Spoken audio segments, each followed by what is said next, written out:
एका आय-ए-एस अधिकाऱ्याची बदली वारंवार होते. 1-2 वेळा नाही, तर तब्बल 21 वर्षात 25 वेळा झाले.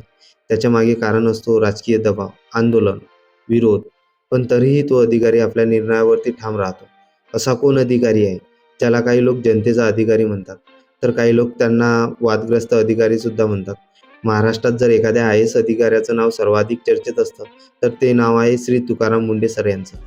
पण नेमके तुकाराम मुंढे आहेत तरी कोण? त्यांच्या वारंवार बदल्या का झाल्या आणि महाराष्ट्रात त्यांची प्रतिमा एवढी वेगळी का आहे?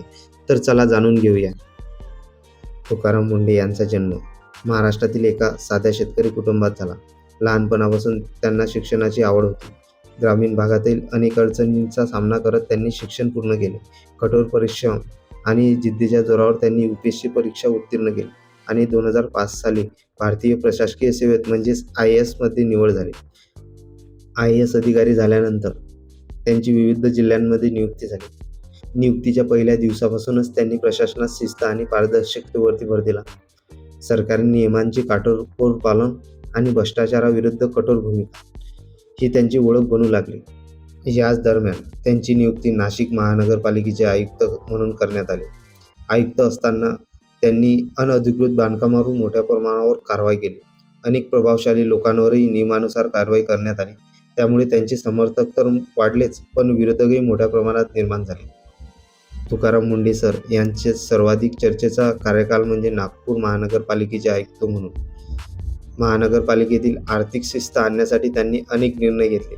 अनावश्यक खर्चावर निर्बंध घातले. कार्यालयातील उपस्थिती आणि कामकाजावर कडक नियंत्रण ठेवले. त्यांच्या या निर्णयामुळे अनेक कर्मचारी संघटना नाराज झाल्या, तर अनेक सामान्य नागरिकांनी त्यांच्या कामाचे स्वागत केले. कोविड महामारीच्या काळात तुकाराम मुंढे यांची नियुक्ती नागपूरचे आयुक्त म्हणून होती. त्या काळात त्यांनी कठोर निर्बंध लागू केले. कोविड नियंत्रणासाठी प्रशासन अधिक सक्रिय केले. काहींनी त्यांच्या निर्णयाचे कौतुक केले, तर काहींनी त्यांचा अतिशय कठोर अधिकारी म्हणून म्हटले. तुकाराम मुंढे यांचे नाव घेतले की सर्वात आधी चर्चा होती ती त्यांच्या बदल्यांची. अनेक वेळा त्यांनी घेतलेल्या कठोर निर्णयामुळे राजकीय वाद निर्माण झाले. काही ठिकाणी स्थानिक नेत्यांशी मतभेद पण झाले, तर काही ठिकाणी कर्मचारी संघटनांनी खूप आंदोलन केले. परंतु मुंढे यांनी नेहमीच सांगितले, मी कोणत्याही व्यक्तीसाठी कार्य करत नाही, मी नियमांसाठी काम करतो. अशाच त्यांच्या टोकाच्या भूमिकांमुळे त्यांचे काही समर्थक पण निर्माण झाले, तर काही विरोधक पण सुद्धा निर्माण झाले.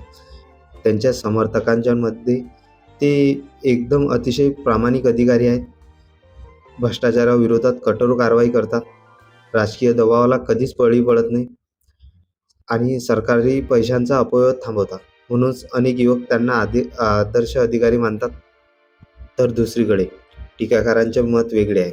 त्यांच्या मते त्यांची कार्यपद्धती अतिशय कठोर आहे. ते संवाद कमी साधतात, तर निर्णय घेताना समन्वयाचा अभाव जाणवतो.